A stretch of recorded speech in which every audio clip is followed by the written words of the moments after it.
What's up, guys? Welcome to Bladed Wedge. Today is May 31st, 2020. This is our fourth show. We're just guys who love watching golf, talking golf, and most importantly, playing golf. I'm here with my good friend, Alex Cecco. How you doing, man? Yo, what's going on, Trey? How are I'm you? doing well. I'm still hanging out here in New York, just kind of living through some crazy times in the world. But I know you were at the beach this weekend, so how's that? It was good. Yeah, so I go down to Jersey Shore every weekend. I have a house down there, a bunch of buddies.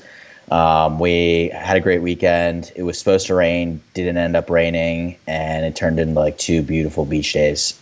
So we were kicking it on the beach, enjoying some drinks and hanging out. It was awesome. That's awesome. I'm very jealous. I will say one thing is that today I could have really used a Sunday PGA Tour finish. I was like in that mood where like we got to see the match a couple weeks ago and it got us excited about golf. I would have loved to see like a good finish at a PGA Tour event today. That would have been Yeah, sick. totally agreed. I know. I think we're getting closer and closer, but obviously, we're not there yet. You know, the one thing I will say that's missing from you and I's weekends is we weren't able to play any golf, which is too bad. But I'm sure we'll be doing that soon. Definitely. Awesome. So, you know, the one announcement I wanted to just kind of put out there is we are having a new type of video coming out this week. So follow us on Instagram to see that. We're pretty excited about it. And, you know, it is our first attempt. So we're going to be really working to perfect that and bring and get better at it. So with that, let's head into the Bladed Wedge cheat sheet. You know, we are kind of in a waiting period right now for that June 8th event at Colonial. I'm expecting to hear a lot of new details this week regarding the logistics of the actual event. But obviously, it's a loaded field because, you know, PGA Tour has been off. So I'm really interested to kind of hear, you know, the caddy situation, anything that's going to be changed with the actual event itself, and really see how it's going to be done.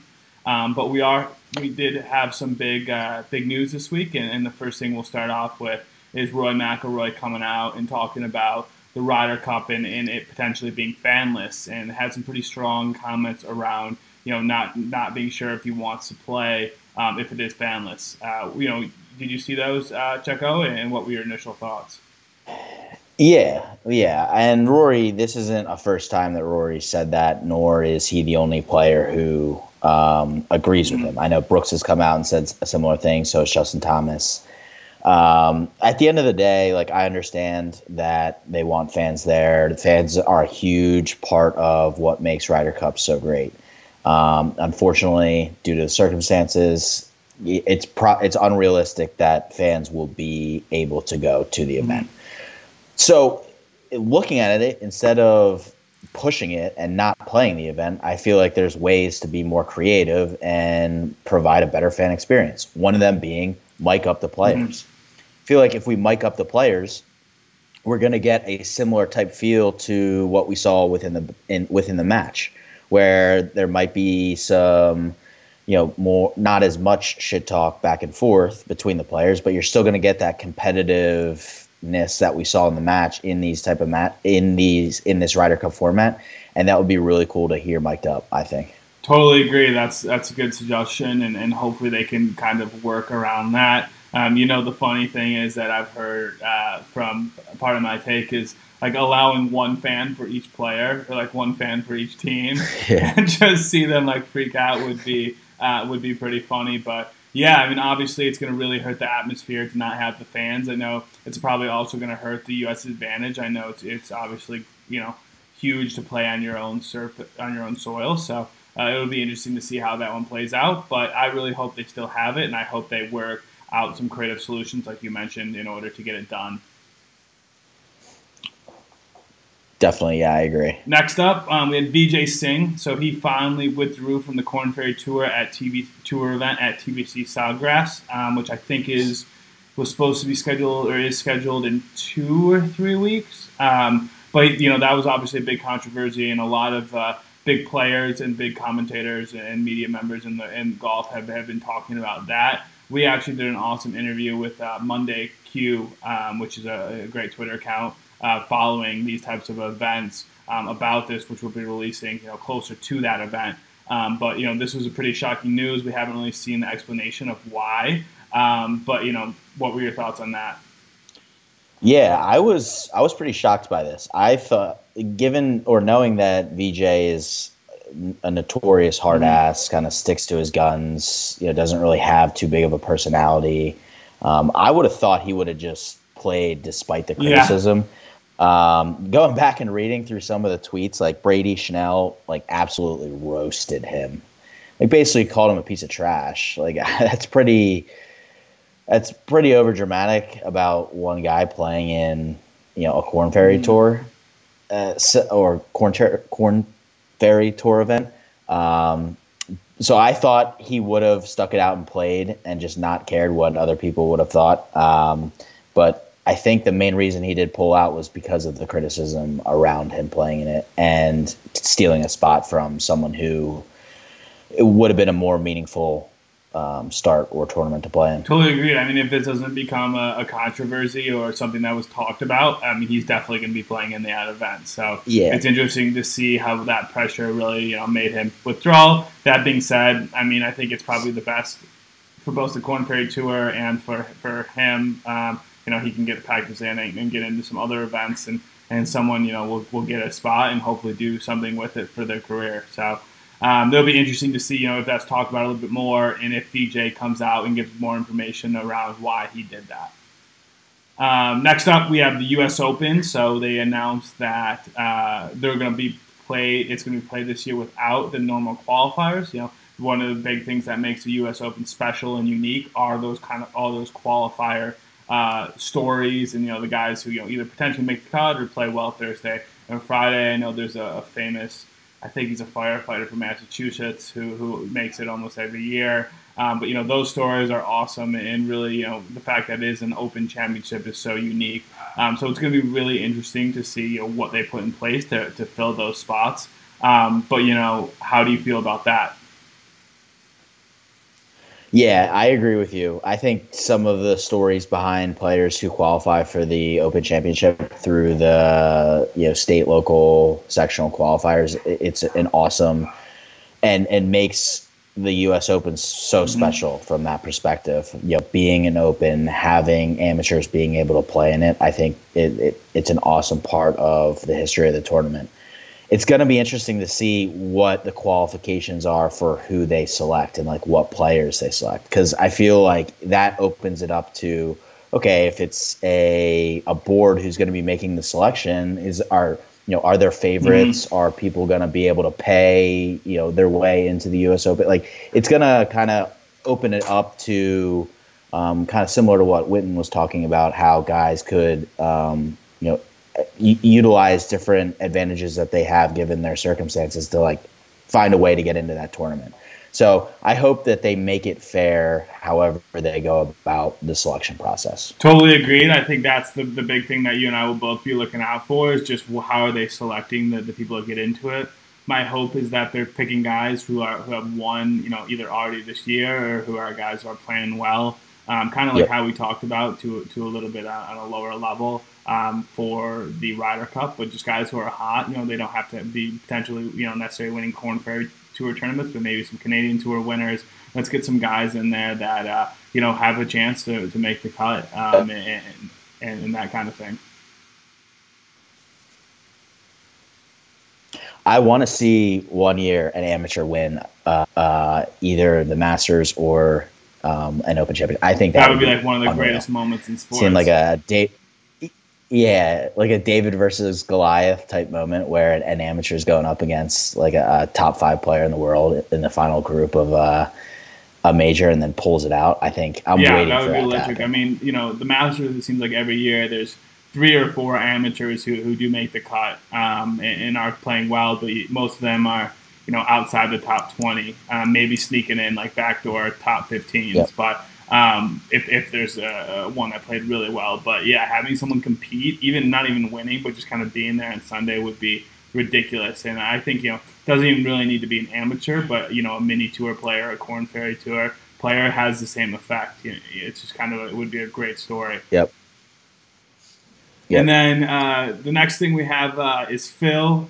After the match 2, he made a comment around he's open to be mic'd up during regular PGA Tour events and majors. But what he really, came out and said is it's not going to be the same as the match, and he really wanted to just temper everyone's expectations around, hey, we don't talk shit out there. It's really just going to be me and Mike Hattie talking back and forth, which I think totally makes sense and is a fair point from him. I think people want it to be this thing. It's not. But that being said, hearing Phil talk his strategy would still be super interesting to me. Yeah, I don't even need it. Obviously it wouldn't be anything similar to the match, but I wouldn't necessarily want it to be like that. I would be more interested to hear what him and his caddy are going back and forth with, how they're choosing clubs, what shot they're playing, what are they talking about pre-shot, how are they finding their numbers. I think that whole aspect is super interesting and opens up a different light of the giving us, the viewers, a different perspective on viewing a golf tournament. Absolutely. Go ahead. I know that sometimes there are like hot mics that pick up some things that are said between the player and caddy, and whenever that does happen, it's like that's exactly the point I was just going to make. We do get glimpses into it with those hot mics, like you mentioned, but having that be a more thing, and like watching Phil on the back nine, hopefully competing on a Sunday, where he's talking about, hey, I'm 2 up, maybe I hit an iron here, or hey, maybe I'm 1 down, I better hit driver so I can get my chance of birdie. Like that's the stuff I want to hear. And that's the kind of stuff that we would definitely get if people were mic'd up. I would love to see it, and I think it would add a lot to the broadcast. For sure. Awesome. Now moving on to our rotating topic for the week. As many of you guys have probably seen, the Tiger Slam documentary came out. So we wanted to talk about our favorite Tiger major win. So we're going to do that today, and Cecco's going to start us off. Yeah, this was tough. The Tiger Slam documentary was awesome. It really did a good job highlighting his first 4 majors that he won. Really went into good detail around each event. My favorite major that Tiger has won has got to be the Masters in 2019. I think just the entire comeback, what we saw Tiger going through, and then ultimately progressing through all of that and then winning is just the culmination of one of the best comebacks in sports we've ever seen. So I'm going to be cliche and go with the Tiger Masters in 2019. However, in the Tiger Slam documentary, the one major that really stuck out to me was the PGA Championship versus Bob May. I really never knew how good Bob May was back in the day. And that 1v1 battle between them two coming down the stretch was awesome to watch. I mean, talk about such a tight major championship, comes down to the 18th hole. Both make huge putts on 18, go into a playoff, then Tiger walks away with it. That was definitely a major that Tiger's won that's been slept on, in my opinion. Totally understand, both of us being, in our mid-20s, a lot of the majors that Tiger did win earlier in his career, we were, too young to really remember, but, have obviously watched the tape. So I'm probably going to go with Tiger's win at Pebble, where he won by 15, and it was just the second largest winning margin in PGA Tour history, and is the most dominating performance and victory in any major championship. I mean, the way he played that week was absolutely ridiculous, and really probably will never be matched in a major championship. So that's the one I'm going to go with. But that being said, kind of like you mentioned, another one that really sticks out to me is the Rocco Mediate one. I think that was a U.S. Open. Yeah, 2008 U.S. Open at Torrey. So that one was insane, and they actually just came out. I don't know if it just came out, but I just watched a documentary with Rocco talking about it, and just kind of seeing Tiger just get through it and tie it up, and then everyone knew on Monday it was over. But it was such a great match, and the 18-hole playoff is just such a crazy format compared to the other majors. Yep. The one thing I will say about the U.S. Open at Pebble is there's a story in the documentary that goes into it was the second round on Friday. Mm-hmm. They are on the back nine, and Stevie Williams forgot to put in extra sleeve of balls. Oh, yeah. So they had 3 balls going into the back nine, and Tiger scuffed one up, threw it to a fan, so they're down to 2 balls, and on 18, Tiger hooks one left into the water. So they're down to 1 ball, and Stevie doesn't say anything to Tiger. Tiger re-pulls out driver. So if Tiger hooks that 3rd ball into the water, he's completely disqualified and doesn't even win that major. That would have been a lot quicker ending to his and Stevie's relationship if he got disqualified because of running out of golf balls. It would have been insane. Yeah. That's crazy. And then, that's a rotating topic for the week. If you guys have any suggestions, feel free to DM us on Instagram or put it in the chat now. We have some other good ideas, but, we're always willing to listen to suggestions. Before we get to the interview, you guys have heard us say this before, but we're always looking for help. So if you want to be the third on our show, if you have any experience with social or video editing, just shoot us an email at bladedwedge@gmail.com. And honestly, if you just have any suggestions or feedback, that email is open, and Cecco and I are both checking it. Remember to follow us on Twitch and Instagram, and we'll be back next week at 8 p.m., so check us out then. And to finish today's episode, we have our interview with Kevin Sprecher, which we previously recorded this week. He's a director of instruction at Sleepy Hollow for the past 18 years. In 2019, he was selected one of Golf Magazine's top 100 teachers and is ranked the 9th best teacher in the state of New York. So super impressive guy. We really dug into a lot of common questions that Alex and I have, especially around how do you go about choosing an instructor, and what role does he have that technology plays in his instruction, and kind of how he works with different people. So it was a super interesting interview, especially if you are working with a professional right now or you want to start. So check it out, and we will see you guys next week. Peace. What's up, guys? Today we're here with Kevin Sprecher. Kevin is the director of instruction at Sleepy Hollow for the past 18 years. He was also selected one of Golf Magazine's top 100 teachers in America in 2019, and is also a top 10 ranked teacher in the state of New York. So, Kevin, how you doing? I'm good, thanks. How are you guys doing? Good morning. Good morning. Yeah, it is. It's early Monday morning here. I know these are probably pretty standard golf pro hours. I know you guys are up early in the morning and up late at night, but it's a little early for Alex and I. But we're up drinking some coffee. But how's quarantine treating you? Quarantine, it's been fine. We've been making do, and it teaches you how much ingenuity you need to have in this industry, and I'm glad we're having quarantine in this day and age. I wouldn't want to have to do this before the internet. It would have been a nightmare. I know. It would have been like a lot more social distancing if we only had phones. It would have just been hard to connect with people, and obviously hard to do a lot of jobs, to be honest. Yeah. It's definitely made my job easier even before quarantine, and it's allowed me to have a job during the quarantine. Or the stay at home, I guess you can call it more. Yeah, so talk to us about that. I guess we're kind of interested in how you've adjusted your teaching to quarantine. I know that you are pretty technology heavy anyway. So have you been able to continue some stuff over video calls like this? Yes, I haven't picked up any new clients, which I didn't expect to. But most of my clients, we've been talking through FaceTime or some kind of a Zoom group session, discussing things that we've done in the past. They'll send swings, and then we'll do video reviews. And it didn't start up too much. I think, like most people, we didn't think this was going to be a 2-month long deal. We thought it was just a couple of weeks and we'd be back out there.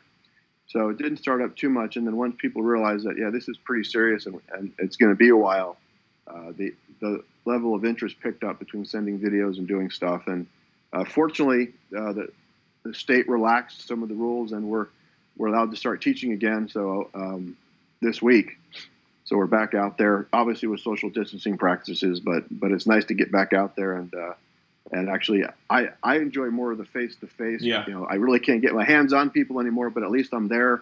we're in the same area, and I like the interaction that way. Mm-hmm. Yeah, the one thing I can, probably even if you're looking at people's swings, just having one viewpoint is probably tough and limiting for you. Yeah, I mean, when people would send me swings, I would prefer to jump on a call and share my screen so they can see what I'm looking at. It's easier to explain things, and you never know what they're going to come back with. So if I tell them, here's what I'm seeing, and they're like, oh yeah, that feels like this, and then we have a nice dialogue going, and that's the way I think people learn best. For me, telling them something is good, and they understand it, but sometimes there's always it's how things are perceived. There's maybe a misunderstanding sometimes of what to do. So the actual interaction is important. Yeah, absolutely. I remember when I was taking a lot of lessons growing up, it was always, I always did the best when they said, feel this. Can you feel this? And had a drill to do that. So I totally understand. So kind of taking a step back, you've obviously had a pretty long career and a successful one. And so I wanted to just kind of start off, like, what made you get into teaching in golf, or kind of when did you make that decision to become a golf pro? So the short story is I've always wanted to do something in sports, but I didn't know what it was. I loved golf. I was a baseball player growing up. I got into golf when I was 15, 16. Picked up the sport quickly, and one of my parents' friends asked me to help them out once. We had a house out at PGA West in Palm Desert, and so I played 9 holes with them and did a little work on the range. And this is only stuff that I knew from lessons that I had taken or I'd read. They enjoyed it, and they handed me a wad of cash. I'm like, all right, that was it. Found what I want to do. So, and at the time, my parents were just moving back. We were living in California. My parents moved to Greenwich, Connecticut. Okay. And one of my dad's partners was a member, actually happened to be the president at Sleepy Hollow at the time. Wow. So my dad asked him for a favor. Jim McLean happened to be the head pro. At the time then. So he asked Jim McLean for a favor, and so I kind of got in with Jim through a favor, but that's what opened up the door for me. And then, I worked my tail off to prove to Jim that I was worth it, and I ended up being Jim's assistant for 3 years. Wow. And then your career path kind of took you to a couple other clubs, am I right? Or was that before you got to Sleepy Hollow? No, that was at Sleepy Hollow, and then I worked with Jim down at Doral for a couple of seasons as his assistant. That was starting in '92, and then '95, I went to the Glen Oaks Club in Long Island and spent 2 years there. Then went back down to Florida. Then I went to Piping Rock for a year.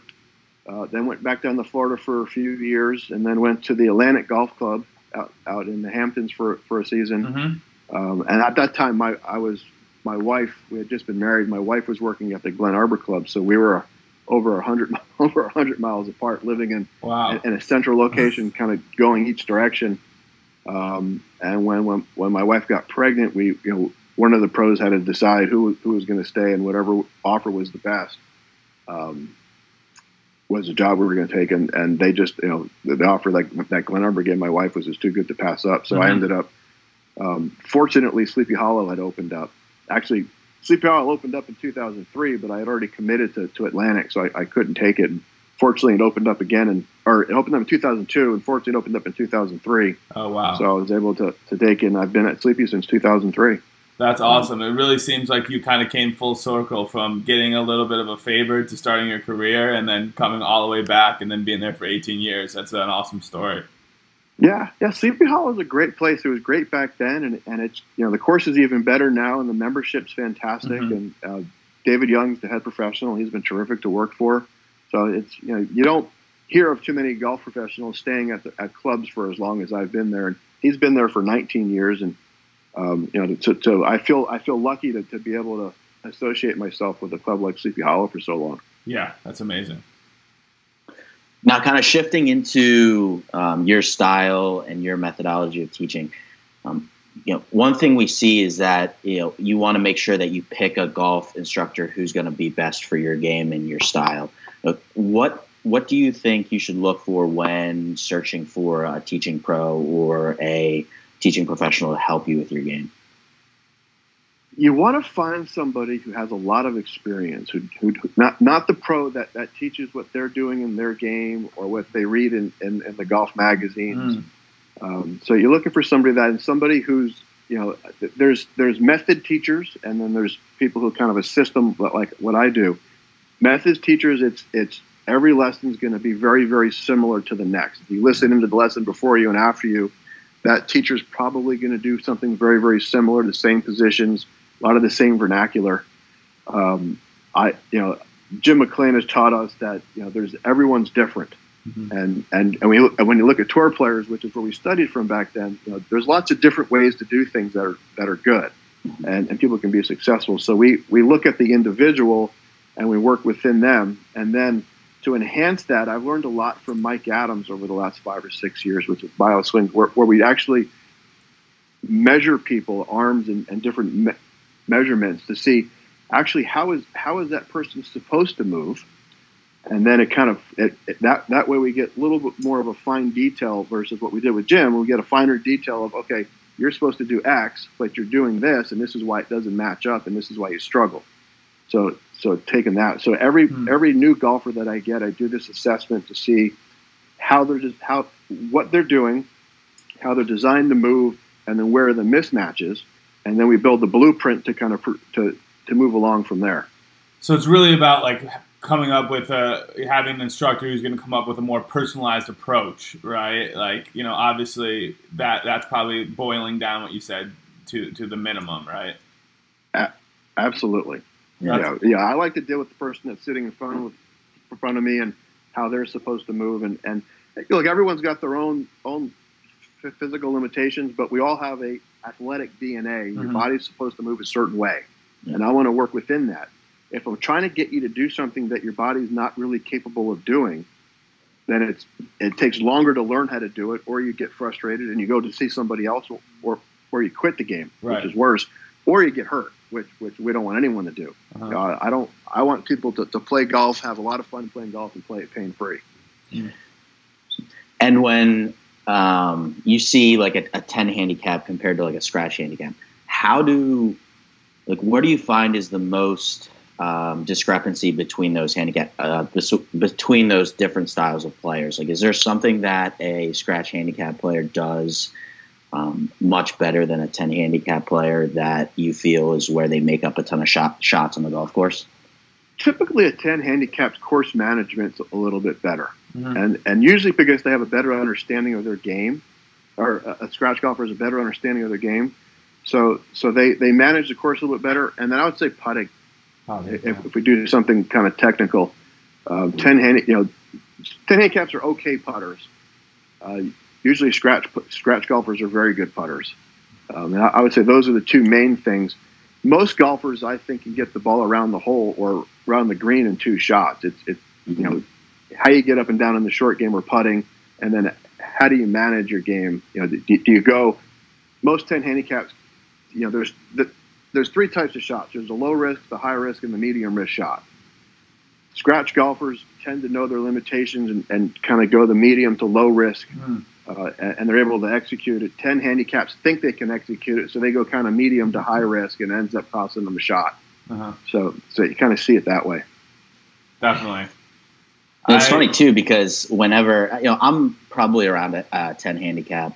And when I come in and I'm looking at my scorecard, it's so easy to think about those 5, 6, 7 shots where, maybe I flubbed the chip, or I 3-putted, or, I just made some simple mistake where I almost feel like if practice that shot more, whether it's around the green, it's a 4-footer, that's where you can see that larger level of improvement. Yeah, well, that's just you're to my point. Short game, the little chip shot or the wedge or the putting thing is, and that's where most people make their mistakes. But most people don't practice that. If you look at the driving range is usually torn up at the end of the day, and the short game area looks pristine. But because everyone wants to hit it closer to the hole or hit it a little bit farther. But if they spent half of their time on the short game because they're not going to hit it closer or farther and worked on that 40 yards and in. I think people would see a pretty quick drop in their scores. It was interesting. I was on a Zoom call with Mike Adams did this ultimate lesson, and Mark Sweeney from Aim Point Golf was on there, and they're going through their stats. Now, it's just for tour players and lower handicap players, but they said total putts was the number one determinant in lowering score. Oh. Not fairways hit, not greens hit, total number of putts. Now, those are they're kind of tied into it a little bit, but if you can lower the total number of putts that you have in a round of golf, which means you're eliminating 3 putts and adding maybe even a 1 putt in there, or which means no bogeys and more birdies, you're going to lower your score. Yeah, and I think a lot of people think of total putts as making birdies, but really that is hitting chip. A lot of it is hitting chips close, right? So you can get up and down. Yeah. I mean, I tell people I'm a great caddy. I'm good for about 5 shots aside. I'm expensive, but I'm a great caddy. But what's going to happen is I'm going to help you kind of manage it, choose the right shot, and I might not take. There's no technique involved, but we're going to play it smarter, aim differently, choose the right club, and which will help reduce penalty shots. And a penalty shot could be a shot not that costs you a stroke, like you hit it out of bounds, but a shot that bounces off of a tree.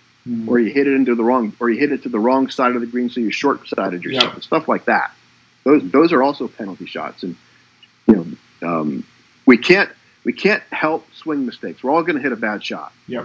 But something you have control over is your mind, right? How you think, and you have control of the shot that you're going to choose. Absolutely. So that's like we tell our kids, control what you can control. That's awesome. And then, you did kind of mention in there, hey, a lot of people love beating balls, but, if you spent 50% of your time on short game, chipping, putting, they probably see some improvement. Is that, like, as a stock recommendation, would you say, 50-50 makes a lot of sense for short game versus, range? I would say at a minimum. I would almost go 3/4 from 50 yards and in, and 1/4 long game. Unless you're working on something in your swing, if you're doing something technical, you need the range time. But if if you're like most people that have a job from Monday through Friday, have time to practice, or you have minimal time, I would definitely spend my time on the short game, working on that. Because if you have confidence in your short game, then you're not afraid to miss a green. If you know you can get up and down out of the bunker or hit a good pitch shot, then it relaxes you because you're not trying to hit the green so intently. Interesting. So I used to work a lot with Brad Faxon, and Faxon said, just get me on the green in 2. I can make the putt. I'm not worried about that. Nicklaus was the same. He hit for the fat side of the green because once he's on the green, he's going to 1 or 2 putt everything. So it's really about understanding it sounds like a lot of the stuff that you do in terms of the course management is really understand your strengths and then be able to play to them, right? So if you have a great short game, you don't need to take such risks going at pins, right? Because you're going to be comfortable. But if you don't have the short game, then you're trying by taking more risks and getting a higher score. Absolutely. One of the great things about TrackMan is that combine that they do. It's not a perfect system, and sometimes I develop my own combines, but it'll tell you what yardages you're good at. Are you good from 30 yards, 40 yards, 50 yards, 60 yards? And you find out where you're good from and where you're not good from, and then you avoid those distances when you're playing. One of the mistakes that people make is they try to hit it as far as they can and get it as close to the hole, but they're not comfortable with a 20 or a 30-yard pitch. So I'm like, well, go ahead and lay back to 60 or 70 yards where you're comfortable and go ahead and hit it. Now, you have a better chance of hitting it closer from 30 yards. Right. But unless you're uncomfortable from that yardage. Right, like, hey, if you don't know how to hit, a half swing wedge, then, why would you hit it there, basically? Right. Exactly. Very interesting. And then I think, one more question, and then we'll jump into the rapid fire. But kind of going off that same thing, a lot of people are you practicing or playing? And what do you think what was an ideal split of like practicing versus playing for someone who's really trying to improve? Well, I think it goes back to if you have to do something technical in your swing, then you need to then you need to work on the range a little bit. But I would much prefer spending time on the course. Go work on shots on the course, learn how to play the course. So I would spend more time on the golf course to learn how to play the game if you can. Yep. And kind of going into that, then you're practicing the short game when you do miss and can improve on that. Yeah. Awesome. Cecco, you want to bring us home with the rapid-fire questions? Yeah, let's do it. So, a couple rapid-fire questions. Pick your brain. So, when you're playing on the course, what is your favorite game to play with your buddies that you're playing with? I like some kind of Nassau. Nassau? Yeah. And not with junk, because I tend not to get a lot of junk. I tend to keep it and play a lot, so I don't like junk. That's funny. Me and Trey, we usually do like some sort of 5-5-10 better balls. But I agree. I love that game too. So, favorite course you've ever played or worked at? Besides Sleepy Hollow. Besides Sleepy Hollow. Played or worked? I haven't worked at too many. I'm going to say Atlantic was fantastic. I loved it out there. Favorite course I've ever played? I'm going to say Royal Dornoch, Scotland. Loved nice. it. Yeah. Best club in your bag? Driver. Lowest round you've ever posted? 65. And favorite PGA Tour player, like someone you resonate with, someone you've ever worked with, who would that be? Well, I mean, worked with would be Brad Faxon. He's just a great guy. He was fun. Very, very knowledgeable about the game. He kind of pushed me in my teaching. And, so I would say Faxon was one of the best to work with. Favorite tour player, I mean, Tiger Woods changed the game. He was exciting. Yep. So he's helped me make a lot of money bringing people to the game. So I would say Tiger Woods would be my favorite. Awesome. Yeah. Well, we really appreciate you coming on today. I think it was really insightful for Alex and I, so I'm sure it will be to our audience, just people who are very interested in the high-level teaching in the game. So thank you for coming on, and good luck as you guys look to reopen both teaching and also playing. Yeah, I appreciate it, guys. Thanks for having me on here. Backed out teaching. I'm actually going to go head over to lesson here in a few minutes, but it's nice to be able to work again. We've gotten in the game. I got in the game because I love the interaction with people, and I love teaching and coaching. So, I'm looking forward to get back at it. Thank you for having me on. I appreciate your time. Awesome. We'll talk soon. Bye. Thanks, Kevin.